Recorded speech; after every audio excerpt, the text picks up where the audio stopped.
Okay, buying a tenanted home or a tenanted property. I mean, there are a lot of risks with that, but there are some rewards if it's done right for landlords and investors who are picking up tenanted It's properties. fantastic rewards, and I'll tell you all about it while we're talking. I think we're going to talk a lot about like the due diligence and picking up a tenanted property, because it can be very. I mean, there is a lot of rewards, as you just said there, Jim, from experience, but there's things that you need to look out for. And I think anybody. Listen, Richard, it could be fraught with problems. You're absolutely right about your due diligence. This is what we're going to talk about people often try to flip tenanted properties, especially auction houses. They try to do them as well, and yeah, well, we know some have actually gone spectacularly wrong. Just close by to you.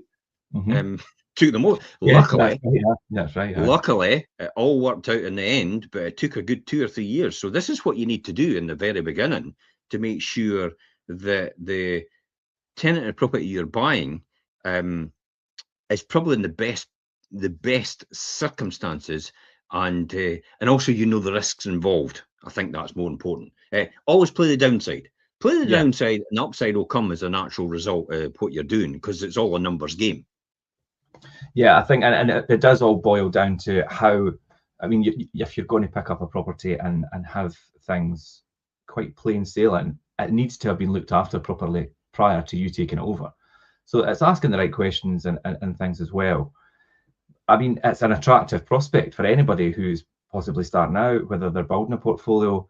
The prospect of having a tenant in place, instant income, you know, there's a smooth process, there's no chain, you know, all the things like that, that's very appealing. And ever more so in the current climate. I mean, there's a lot of landlords who are choosing to sell up, and there's that ever-growing demand from tenants at the moment as well. And taking advantage of that, having rental properties with tenants in place is quite attractive, as I say. So, but could I announce straight away if anybody's selling a tenanted property to contact me? Because I might actually buy it. But I would imagine they maybe don't want to sell at the end of this conversation, because they'll then realise what they've actually got on their hands. They just don't understand how to get the best out of it. How to be an investor in property, how to be a landlord in property, and getting I wouldn't say maximise returns, because it implies you're trying to rip off a tenant. No, you're trying to create a win-win situation in this scenario. And especially if you take over a lot of stock, who potentially is from a landlord, it's actually run everything down to the ground. I've seen that. Well, I've had that. I've done that. Well, I was just going to say already.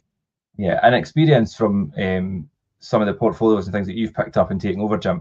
I mean, a lot of people think, oh, I'm going to bypass this whole, do you know, the time-consuming thing and the costly things of renovating, and obviously the marketing and all the rest of it. Yeah. And that will still come at some point. So I think you need to, like you say, you need to play downside, but then always be prepared for what's to come. You might. So let's talk about the due diligence checklist then. What topics are we going to cover in this due diligence checklist that we need to do from buying a tenanted property?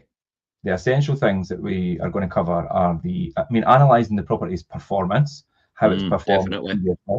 Review the management history, also important, how it's been managed previously.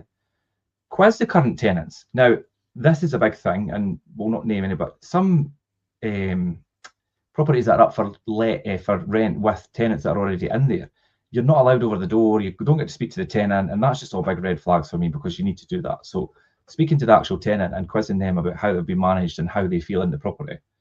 Check for the compliance paperwork and everything's in place, because that is transferable with the property, and you should have it all.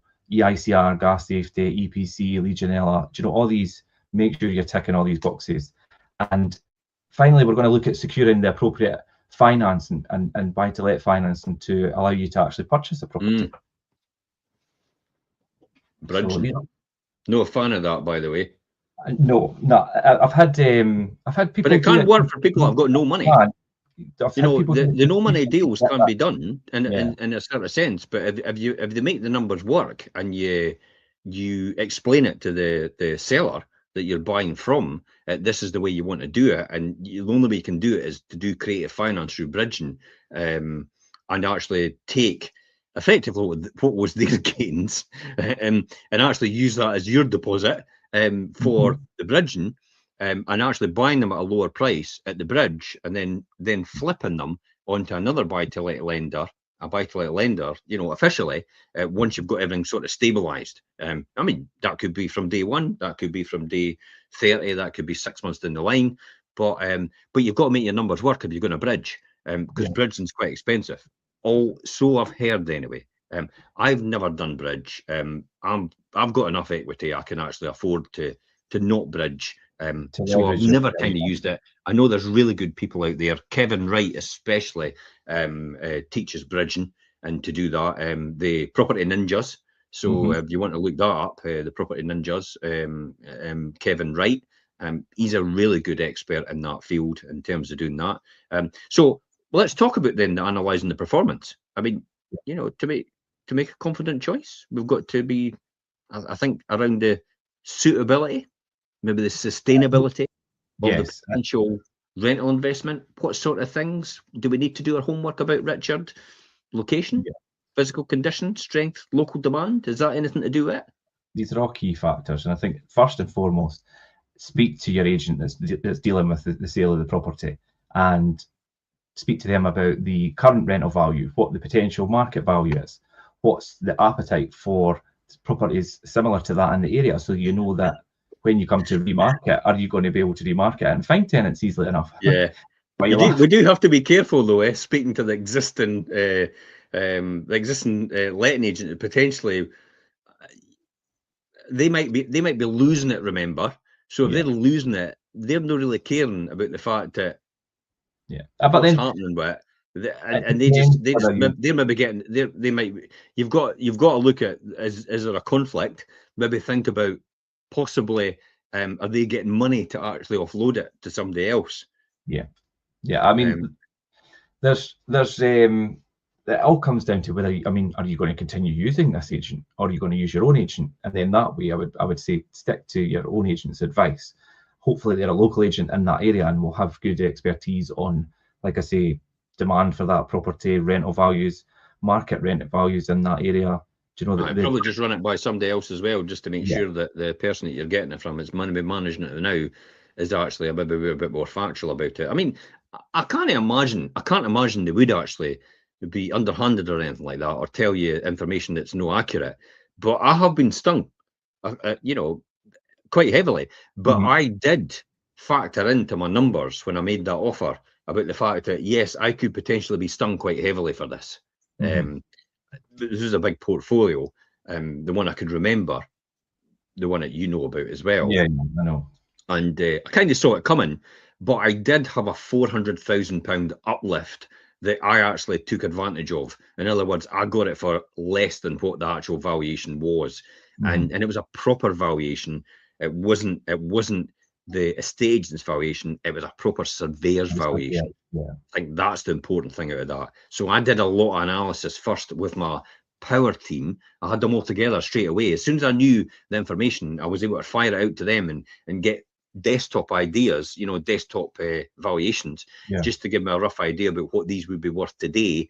And then they firmed it up by actually doing the survey once the offer had been made, on condition that everything else falls into place. But I mean, even though that's on a bigger scale, if you're just buying one property, it's the same thing. What's the value of the property? What are you purchasing it for? If you were to obviously invest in it, what would it be worth? What's the current rent? What is the current market rent compared to what the rent is set at the moment? You need to know all these things, and it's quite important, because it lets you then forecast whether you're going to have future potential income from the property. I mean, look what happened with us. I mean, when I analysed the rent it was charging and analysed what the market rent was, it was like, wow, there's an uplift there, quite a significant uplift potentially. Now, whether I actually go for that or not is a different story, but it leaves me scope at okay, there is potential to increase these rents, depending on the type of tenant that's in there. Because remember, they're maybe only getting a certain amount if they're on universal credit, which some of them were.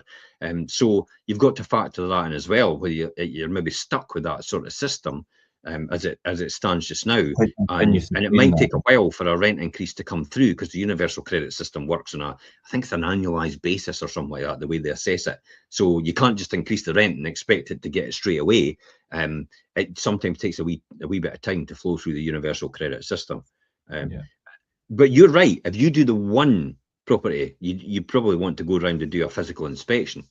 Well, what sort of things would you check when you do that? So important, and without naming anybody, that there is one that does not let you across the door, and I've had a lot of back and forward on behalf of investors, and the answer is no. If we're not getting in the door and we don't get to see, the heating system, the hot water, if there's appliances included, all these things that we want to see physically and possibly just make sure that are working and functioning, they can be a lot of outlays for a heating system and plumbing. And if you're not getting across the door, it's a red flag. Why not? And that then also gives you that opportunity to speak to the tenant when you're in there as well. These are two things that you want to be definitely carrying out before purchasing a tenanted property. That's where you come back to maybe then looking at the certifications, I suppose. Yes. And we're going to talk about that later on in the check for compliant paperwork. Yeah. But that's probably really relevant in analysing the property's performance as well, because you might have a landlord that's actually completely misinformed. They don't have a clue what they're doing, because they're maybe just trying to self-manage themselves, which is what I had. And while they had some of the certification in place, it wasn't all above board, I would say. So I had to make various adjustments to what I thought I would offer based on the information that I had. I had at that time, or I didn't have at that time, because it's like what you said. Sometimes it's about what you don't know is more important than sometimes what you do know, because the don't know stuff is like, if you don't see an AICR, if you don't see some of the things that you don't get to look round in that, it's like you have to then assume it's like this heating system could be really old, there might be something wrong with it, the property might be in disrepair, you're not even getting a chance to see that because they're not allowing you. So maybe that is a walkaway time, or maybe it is you take a punt and just go for it at a real low level and think, if I get it, then it can't be as bad as what I've factored in for my numbers. And that portfolio purchase of yours, we couldn't physically go to every property. The surveyor did and gave us some feedback. I never went to any of them. No, I know you did. I wasn't remotely interested. It's like I'm blind on scale. It's like I am not going to spend all my time going around properties looking at them. But you come to me and we spoke about it, and you said, right, like what's it? And the deal breakers has to have an EICR, has to have an EPC, has to have a gas certificate, has to have the smoke alarms and the sign off. Yeah. As long as we've got all of that, then we're fine. And I think as well is how important is it about the area? Is it really that important? I mean, you're in a good neighbourhood, or things like that. What else is important? Amenities. Yeah. I mean, I think that these are important things. It depends who you are in terms of your, like, if it was yourself, Jim, you're not going to go and, I mean, where you're buying, you're quite familiar with areas anyway. If you're an investor, you're not familiar with an area, to go during the day and to go back during the night, it's quite a time-consuming thing, whether you want to do that. But if you've got a trustworthy agent in that area that you're using, they'll advise you, this is a good area, it's quiet at night time, through the day, there's a lot of amenities here, there's transport links here, they've got the school around the corner, the shops up here. They'll tell you all that, and you should find that really trustworthy agent, and they'll do all that for you. Look at Leavenmouth. Look at Leven in the train station. Look at Windygates and the train station at Cavan Brig. It's easy walking distance. Look how the values of these properties and the desirability of these properties have actually increased quite significantly since the train stations have been put in. It was just approaching 2 years it's been there. Yeah, I mean, remarkably, somebody went, I'm going to move into that street, and it's like, okay, that's okay then, okay, but and it's like, so where are you from? Oh, I'm from Edinburgh, and I work in the banking sector. Really? I can jump on the train and be there in an hour. Yeah, brilliant. Fantastic. It's like, this sounds good. It's like, and that's a street that was considered in the past to be challenged. So you can see how that brings everything up. So it is a case that you're absolutely right. Looking at neighbourhoods, target markets, transport shops, schools, easy access to everything. I still think there's a lot of really good areas which are completely undervalued. I'll be honest, Glenrothes, completely undervalued. I have to say though, I think it's probably the new builds that are coming in, but prices have started to creep up. They're still, Well, it's still it's undervalued. not that. It's like somebody put a 2-bedroom, and I can't remember what it was, a mid-terrace house. It was mint condition inside. You know, the Yeah, flat roof ones, the sort of yeah. semi-flat roof. Remote. And he put it on the Scottish Property Network, which I'm an admin for, and it was like 95 grand. Mhm, And I thought, I sold a 2-bedroom in Tans Hall in Elgin Drive for 95 grand 20 years ago. mhm. Yeah. So So there's you're no telling me that's never gone up in price in all that time? And it's like, because it was before the crash 20 Yeah. years ago. And so you're telling me that's never really gone up since that crash. And in terms of that can't be right. That tells me straight away that these type of properties are grossly undervalued, especially when you've got the brand new builds at 300 and 400,000 in that Yeah. area. And so you think, okay, I can get a 3-bedroom or a 2-bedroom, one of the older styles, resale properties, and I can get Half a that for mile up the anything road. from 100 to 150, half the Yeah. price or more. Yeah, for a It's a matter of, no-brainer. it's like half a mile, a few hundred meters up the road. It's not even, from where these new builds are. So I would say that a property that stacks up on paper must also stack up in person to ensure your long-term returns. I think that's the most important thing. You've got to think about that. Yeah, and So that, these physical inspections and things, that means that you're not going to be surprised with any immediate like maintenance surprises, and because you've had that quick look round, you're not going to buy something and immediately think, right, I've got a new boiler to put in and I've got this plumbing to sort, and because you've already checked that and kind of de-risked it. Yeah. So when we talk about that as well, we've gone over the analysing the property's performance. I mean, do we start to quiz the tenants about it? I mean, listen, this is controversial because you get all the wee tenant pressure groups like Live and Rent or Generation Rent or whatever they are, going, oh, this is wrong. You shouldn't be quizzing tenants. And it's like, wait a minute, I am giving them an asset which is worth about £100,000. I think I might have the right to actually quiz them and make sure that I'm actually going to invest in a property and leave them in it and give them everything possible and look after them in return for a small amount of rent. Remember, that's all it is really in comparison to the price of the property, and get an adequate return on my investment. I think I might be entitled to ask some questions. yeah, I mean, when we say quizzing the tenant, it might be a bit of a trigger to some people, like, oh, quizzing the tenant, but it's really just having that conversation. What do you mean might be? It is, isn't it? Yeah, I mean, pitchforks and torches. Get them! Get these private landlords. But I mean, when I go and do an inspection like that, or check a property on behalf of maybe an investor or whatever, I'm going in and having that conversation, really transparent with the tenant, like how have you lived? How have you found living here? Is there any issues? They'll tell you the truth of how they've been looked after and how the property functions and what things aren't working and what things do work and what they like about living there. These are all the questions, and it's just a casual conversation. It's not really like grilling them as such. I'll be honest. Certain things to ask. I'll be honest. The best type of response from a tenant when you're going to buy a tenanted property to get the price down is when the tenant goes, the landlord doesn't do any repairs and he doesn't look after me, and they don't actually contact me, and you're thinking to yourself, yes, I could see the price coming down. Digit by digit every single time they're saying that, and it's like that. Yeah, okay, this is going to be an attractive proposition because they're obviously problematic to the landlord in their mind. Remember, maybe the landlord shouldn't be a landlord. To be honest, that's not the type of landlord we would want in this market. No. And you see an opportunity. Okay, I could. You're going to make your money when you buy. Definitely, you make your money when you buy because you lock in equity, which potentially you're getting the benefit of, because the landlord then can't sell it on the open market really because you've not got vacant possession. So it's kind of limited. So it does actually curtail the valuation in comparison to the open market value. So typically it's sometimes negotiated at less of a price. So yeah, when the tenant. So what? What sort of things should you be asking them then? So I think, firstly, like I say, what is their experience of actually living there? What are the niggles? Do they have any like annoyances about things that reoccurring maintenance issues? And whether they want to actually stay there. Like, if I buy this property and take over, are you going to stay here? Are you still intending to be a long-term tenant?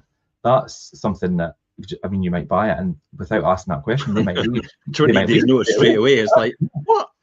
And you're left with, because it's never been looked after, and you've got all these repairs. The tenant turns around, gives 20 days notice as soon as you buy it, and moves out, and you're left with a huge bill over and above the fact that you've just bought it, and you've got no rent coming in either. So these are the things you've got to factor in. And if they are intending to be a future, like a long-term tenant, and a continued long-term tenant, think about how the communication goes between the two of you. Are they the type of person that are quite transparent, very like open communication? Have they got a good character? Somebody that you want to have as a long-term tenant? Because if they're not, and they're very standoffish and, you know, argumentative, and do you really want to inherit that tenant? Yeah, I mean, I got another portfolio. Let's call them that person instead of just because. Yeah, tenant, I remember remember another portfolio I got. I think it was probably possibly from the same landlord, because he decided to completely leave, and he had kept the good stuff to the last about what he thought was good stuff. And some of these tenants were actually fantastic. And then there was another one I bought off a single unit of a landlord, and yeah, that tenant was great as well.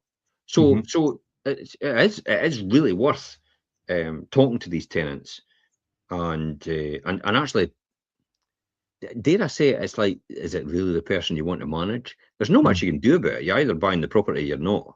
It's because you can't then just buy a property and go, oh, by the way, I'm evicting you, because there's no rights. You can't evict a tenant anymore unless it's under one of the 18 grounds under the Scottish Housing Act, which is due to be updated coming in soon in 2026. And that's going to make it a bit more challenging. And if you let's talk about eviction. If you do decide to try and evict because it is one of the grounds that's relevant, then it could take you up to a year to get a decision. So again, you've got to factor that in as well. I had a beauty. Remember, it was from day one. The person, when I took it over, just never paid any rent at all. That's been one of the most difficult all the years that we've had, and drawn out processes that we've done.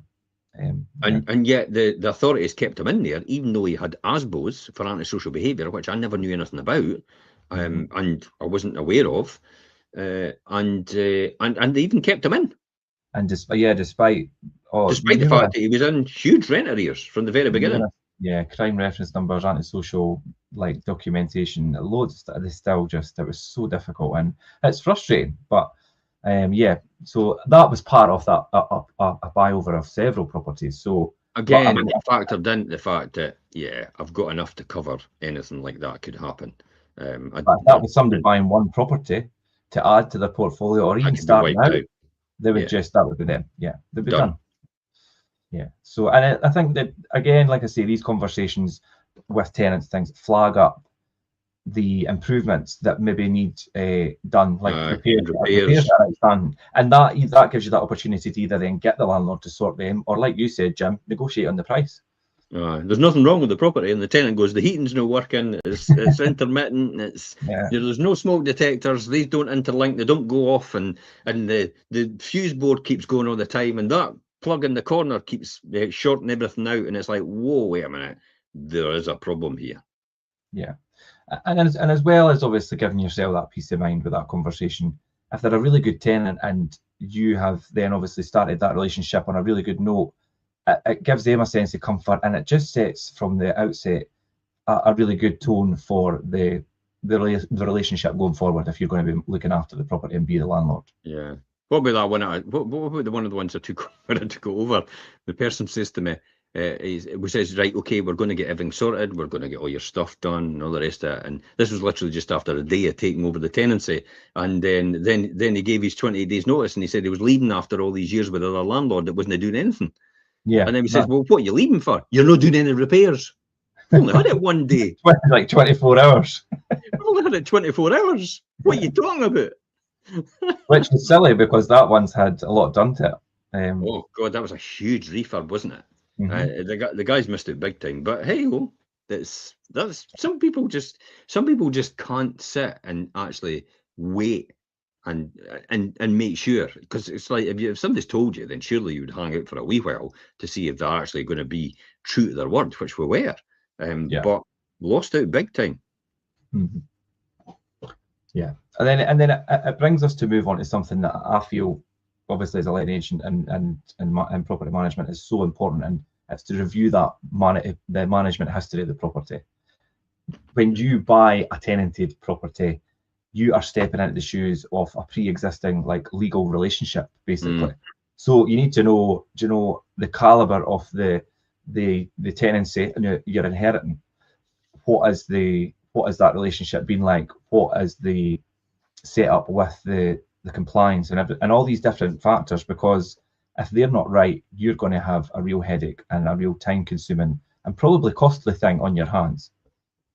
Yeah. Now, I think I could talk with experience here, which I didn't do because I took because I knew the landlord and I've known him for a lot of years, and I did take his word for it. But and I actually said to my solicitor to check with his solicitor to get, request some sort of rent schedule payments to confirm that the tenants have always paid in full and on time, and whether they report problems promptly and act responsibly. And you know what came back? Yeah, of course they do. Oh, they're all fine. It's like, and then it's like, but I should have got, I physically should have got something in writing, and I probably should have got schedules as well to say where are they with it. So I had some sort of comeback. But I'll be honest, if you're going to try and do a legal comeback against someone who's actually literally just left with the shirt on his back, then you're never going to get anything off him, and it's going to cost you an absolute fortune. Hence the reason why I built in so much equity into the deal that I would gain as a result of it. To take that into account. So I did actually make sure that my everything was looked after in terms of that. But that I would, in hindsight, I would actually request some sort of written rent payments confirmation. The rent statement. Let me see when it's come in. Let me see when it's, when it's been paid out to the landlord, and let me see some sort of back work. A property management company would be able to do that. A single unit landlord or a portfolio landlord self-managing, sometimes they just fly by the seat of their pants. Another thing to be cautious of as well is you could ask for a rental statement for a property, and that's fine. They may be to date with all their payments, but look for the actual dates when this was paid, because they might have paid their rent and to cover that period, but it might have been done very, very late. And the rental statement, it might only reflect the fact that it's covered that period, but it might have been paid a month later. So just like you say, get the actual dates when rents are paid and then what period they're meant to cover. Because systems could do that as well. But the rent statement is very important. So should we do anything about maintenance things and track that or anything? I think that I think an overview of the maintenance in the property, for the last maybe 12, 18 months at least. If you're buying a big portfolio, it might not be as easy, but if you're buying one or two properties, then definitely, like, what's the maintenance history on this? What outstanding maintenance issues are there, if any? Well, look at one of the landlords. It's like, so where's your EICR? And the boy went, what? What? A what? Your electrical safety certificate. And he went, oh, I think I've got one of these. And it transpired he's not even got it. So we ended up having to do it ourselves. I mean, that was 2017, the ICR's come in. So we're next year, it'll be 10 years since that come in. It's crazy. Luckily, I don't think he's a landlord now anyway. So, but this is what you've got to watch. There are some landlords out there who actually don't know what they don't know, and they think they're actually running their tenancy correctly and compliant. And we'll talk about that in a minute. And it's like they're not. And so we'll get to that in just in the next 5 minutes. But yeah, you're right. Maintenance issues when they were necessary, when they were completed to professional standard, maybe even who completed them, who signed it off. And that's probably goes hand in hand, doesn't it, with the conversation with the tenant to make sure that the both of them marry together. Because the tenant could tell you one thing, and the landlord or via the agent might tell you something completely different. So probably inquire with the landlord as well if they've made any improvements from maybe decorating, replacing appliances, repairs, upgrades, so you can kind of gauge their level of care. Now, I knew for a fact that hardly any of this stuff was done. It was only on a must be done basis. That's it. Other than that, nothing else was done really. Again, that's what I factored in. So understanding, I think, the history of a tenancy allows you to spot those potential red flags. And it probably ensures that you actually don't inherit unresolved disputes and a backlog of expensive repairs. Oh my God. And if you've not done your due diligence on that, then you could have a big costly repair bill. So that's when it comes to compliant paperwork, doesn't it? Yes. And checking. It's geez, Richard, is it not a large and complex area? And I think so. Before offering the tenant on the property itself, again, like what I did before, I made sure that I had my numbers in my head, all the things together, of whether the current landlord's got things right, and to avoid being liable for the mistakes that they maybe done. Yeah, for their mistakes. I think that's the classic example. Where's your EICR? Yeah. And well, I don't. What? I'm not really. I don't know. And it transpires that they'd never had the EICR signed off or done. Yeah, I think now more than ever, compliance is such a big part, and like you say, a complex area of the rental market. But yeah, you're absolutely right. It's something, and luckily, if you've got a bigger team, like you said, Jim, you had all your numbers right and done all your risk analysis and things, and then you come to myself and the team like, right, let's make sure I've got all the compliance and things and ticking all those boxes. But if you're just one person on your own, you need to do all that yourself. So an interesting one. What I did was though as well was with the compliance and the checklist. I actually noted all the dates, and I thought anything that's probably a month or 2 months to follow will fall over. So I insisted as part of the deal that these ones get done as and when, or the deal's not going to go ahead. That's effectively it. And so that was built into it, because it's like, if it's compliant today, that's fine. But by the time you get everything through, and we'll talk about securing appropriate finance as well in a minute. Mm-hmm. By the time you've done that, got all the valuations, got the bank to agree, and everything that goes on, and the security is put in place with the lawyers and both parties, for the bank and for yourself, and also for the seller to get involved. So there's kind of 3 sets of lawyers involved. There's one for the bank, representing the bank that you're getting the lending from, for their security. There's one that you've got for just making the offer, and then there's one that the seller's got for, the other side of that. So there's kind of 3 lawyers involved in that. So it could be actually quite complicated, and it's making sure that that's all in the right place and the paperwork's done. And that's why you make sure that you don't just say, oh yeah, that's fine, and then you'll start picking up the new ones. I mean, even when I think this went on for quite a while because they were protracted about it. One of the tenancies was something to do with the electric, couldn't get compliant or something like that because the earth wasn't there. So the mortgage company was like, no, we need something done about that first. We need the EICR signed off for that one, and quite rightly so. And some of the EPCs weren't as up to date as we expected. I did said so. I insisted all these were done as well at the same time.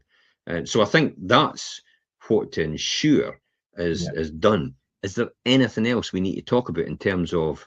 Well, when you talk about the paperwork, I think tenancy agreements, of course, if you're taking over a property that's had a tenant for a very long time, they might still be on a short assured tenancy.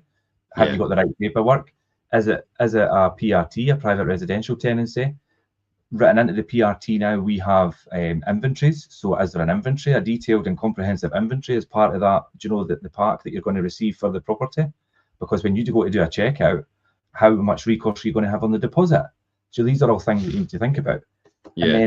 And then when you come to the deposit, it's like, okay, so if there's a security deposit, has it actually been lodged with the government deposit scheme?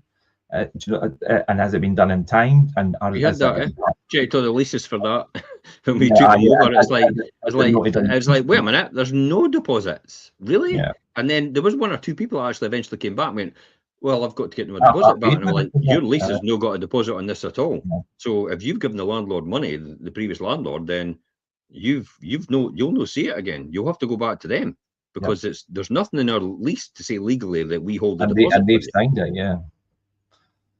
Yeah, so that's really important. Tenancy agreement, deposit, inventory, things that you might not even think about to look over. The inventory is very important because it goes hand in hand with your deposit. And then, of course, the actual safety certificates themselves. As you mentioned there, Jim, you've got some energy performance certificates redone, especially with minimum EPC ban and things coming in. The all-important gas safety, all your gas appliances checked, and have an annual safety record. And I would want to see maybe, I mean, obviously the most current, but if they've got one or two previous, that would be quite handy to see that it's been done regularly as well. Yeah. Electrical safety, your electrical installation condition report, they should be done every 5 years. Your smoke alarms, they have got to be signed off safe to use. They have a 10-year lifespan. Your carbon monoxide alarm at your boiler, that needs to be there and functioning as well. So all these things, and they're all required for compliance to pass on any rental property in Scotland. Labels on your furniture, if you're doing furnished, fire and safety labels. We were just speaking about furnished the other day, actually, but yeah, furnished. You've got if you've got sofas and things, they all need the fire tickets. If you've got appliances and if you've got lamps and irons, do you know if it's fully furnished? Are these all part tested and things as well? I'll be honest, that's why I don't do furnish. It's a lot of extra work. Yeah, I mean, I've got the classic example of fixtures, which is the built-in oven, hob, and extractor. And you might have now and again, I think some of them have actually got a built-in washer dryer because of where they were, and they were new builds in the beginning. But apart from that, and I'll possibly now and again I'll give them a fridge, freezer, and under counter wash machine as well. But kind of that, so I stay away from everything else for that very reason, that the fact that the compliance is huge now, and not everybody likes that type of furniture that you've got. And if you're getting, you know, like things like beds and sofas, and to them it's and I kind of think that's a short-term let thing. Doing furnished. I think it's short-term let, really. And that's what I was explaining to you the other day, the fact that some of the more shorter term and holiday let properties are shifting across to longer term residential, and they're furnished, and like they're furnished down to the cutlery and crockery, which is maybe not ideal for longer term residential. A lot of people who rent long term have their own stuff anyway. So it's safe to say then that making these checks before you go ahead can save a fortune in wasted legal fees, because they'll ask for the same things, and then you'll be running about like a, excuse the phrase, blue-arsed flea, effectively trying to get everything together. And for a solicitor who now says, well, that's no compliant, that's no compliant, that's no compliant, and then you just spend an absolute fortune on them saying that's no compliant, when in actual fact you could have done that in the beginning and avoided all this cost. I mean, it might end up being the case that you might end up deciding, if you do that, not to go ahead, or maybe to go ahead with a reduced offer, or you might think to yourself, yeah, I'm happy as it is. And also as well, if you don't have things like your leases, as you said, you might not actually be able to get the property back. That's what happened to not one of our landlords, but one of the people we know, one of our friends, who just a couple of doors along for you, who bought a tenanted property from an auction house without a lease. Yeah, I know. And it was a nightmare to try and get this person sorted, because they weren't really paying the right rent or anything like that. Again, no due diligence done on it at all. The rent was far, and it was only like, and he got told after the event, and then we kind of think to yourself, look, if you told us before this, we could advise you what you should be looking out for. Therefore, you could have made sure everything was okay. But luckily, over the last 3 years, it kind of worked out in a rising market. Got at a discounted price, and it kind of offset the hassle that I had. And it's going to go up for sale. It's going to be about 130 grand. And I think he bought it for 60. So that, I mean, lucky for him, the market's been in his favour. He spent a fortune on doing it up, though. It's mint now. It's still really beautiful inside. So he has spent a good amount of money on that from the 60 grand. But I remember when I bought a rundown property 20 years ago in that same street for 60 grand. Just similar to what he bought, and like 20 years later, you're buying it at the same price again. Yeah, it's like, and I'm like, can I not buy it? These are missed opportunities. I've got to say, these are really missed opportunities that I overlooked something like that, because if I'd seen that, I would have gone, yeah, that makes absolute sense. The numbers work on that. Yeah. I bought the same type of property, years ago, for 20 years ago, before that, for 60 grand, 65 grand actually. And I spent a fortune having to do it all up and fix it all up. Yeah. So I kind of think to myself, I should have just actually seen that, but I never saw the opportunity, because and it's fine, because I was focused on the big picture, the bigger stock, the portfolios, which I was making a lot more on, and kind of the same time. I mean, it takes you almost the same time to buy a single unit like that as it takes you to buy the big portfolio. Yeah, to get across the line. Yeah. So, well, let's talk about purchasing and securing that, you know, the all important and the appropriate finance for purchasing. Because I think when you're doing a purchase like that, you really need to, you know, with buying with a tenant in place, you really need to get a specialist approach to that and get the right buy-to-let financing. Yeah, I used Kessler Salimi, Freedom Financial, but I also used, for other ones, I've used the Bank of Scotland, Adam Doig, yeah. I keep thinking, oh no, Adam Rintoul. What am I saying? Adam Doig. Adam Rintoul, Bank of Scotland. Sorry, Adam. I just know you, Adam. But I was just like, wait a minute. Sorry. No, I was just going to say, the lenders, so they have a different view on purchasing through, obviously, like they look through a different lens when the property's got a tenant in place rather than it's like vacant possession. They approach it quite differently. And they also look at it through a different lens if it's a portfolio. For example, when they make an assessment, they assess that the valuation might be $1 million, but as far as we're concerned, we want to know the value if we have to sell the whole portfolio on a fire sale from day one. If anything goes wrong, what is the value of this property? We need to sell it within 2 weeks. What do we need to price it at? And that then gives them the idea about where their valuation is. So you'll not on a portfolio, for example, get top dollar on a valuation potentially, because they look at on the fact that we can't sell this off in single units, one at a time, and evict tenants. Again as one. Yeah. We want to know what our risk is if this has to be sold off tomorrow within 2 weeks. What is the price it has to go at if we've got to do that? And that took a lot of specialist work to do, and I'll be honest, a lot of influence in the surveyor, and the fact that no, it's not that number. But enough said about that. But it's well, I could say that, you see, because I'm an estate agent and I have been in that area for years, and I've got knowledge and expertise in that. So it was a negotiation, I would say, a discussion, which I proved without a shadow of a doubt.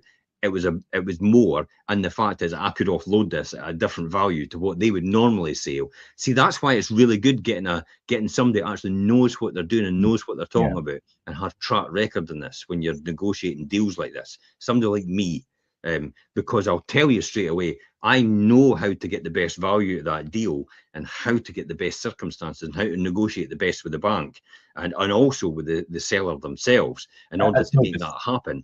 And also with the surveyors to influence them in the fact that no, it's not your usual formula that you use. It is this formula which is a better proposition, because I can guarantee you I can offload that portfolio of properties for a lot more than what you think within 28 days.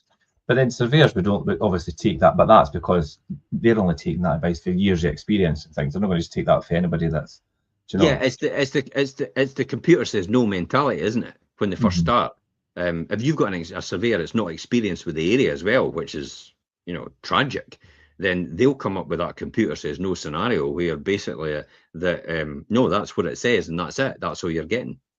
Well, that deal might not go ahead. Yeah, the bigger lenders and things do sometimes. I mean, surveyors are coming for Edinburgh, Glasgow, and things to value Fife, and they've not got an idea about Fife price. Yeah, there's ways and means to get the right surveyors to come out though, and kind of influence that at the bank. At the bank might not know about. We'll move on from that. Maybe we do now. but yeah, you're absolutely right, Jim. But consulting and experienced, independent. It's like Confessions of a Property Investor. Eh?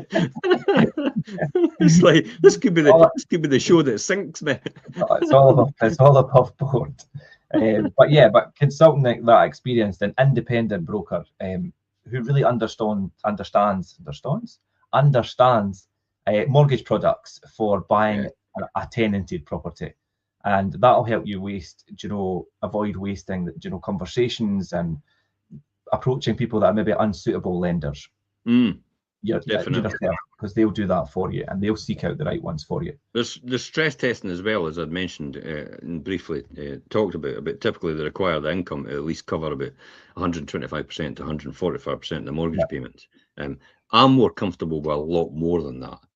I am very nervous at these, even at these levels. For me personally, I like to have high margins. I like to have high cash flow, because I know what's coming and the amount of work I have to put into these properties based on my due diligence before. So I know how much I'm having to put back in every single time to get these refurbed up to the right standard, so they can be adequate for the right tenants, I would say.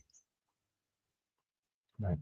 And then looking at, do you know, if you look at the purchase price and look how it reflects on, do you know, today's rent rather than the rent currently already being paid, and you need to maximize the loan to value on that ratio. That's the best way to do it, and you'll need to show that rent review, that a rent review is due as well. Yeah, you could do that. I mean, you know, a surveyor does that on behalf of the bank anyway. They usually give their opinion. They usually say this is the current market rent, this is the current rent, but this is actually the market rent for that property. So I knew straight away that potentially for a portfolio I bought, the current rent was one amount, that was another amount, and it was like the market rent in comparison to the current rent was another £1,500 a month. Now, and I thought, well, there's a bit of tolerance there then, and if the numbers work at the current rent, and I've got tolerance there to put you know, even meet halfway in that amount, I've got a bit more to actually cover maybe increasing mortgage payments. But I'm a big fan of 5-year fixed rate deals if the number works. I don't like to risk. I like stability. I like to know what you know, I like to know what the interest payments are, and kind of fixed. And a lot of people go, oh well, but what happens if they drop? But what happens if they increase? Where's that going to leave you? If you're on the borderline, you've got no margin to increase from. That's where the difficulty lies. Actually, I've still to talk about that. See this? The Scotland landlord decision chart. Yeah, I see that. Who should double down and stay? Who should review their portfolio? And who should actually exit the market because of the new Scottish housing legislation coming in? So I will do that in the coming weeks and talk about that. Who should double down, who should exit, and who should actually stay in the market. Good.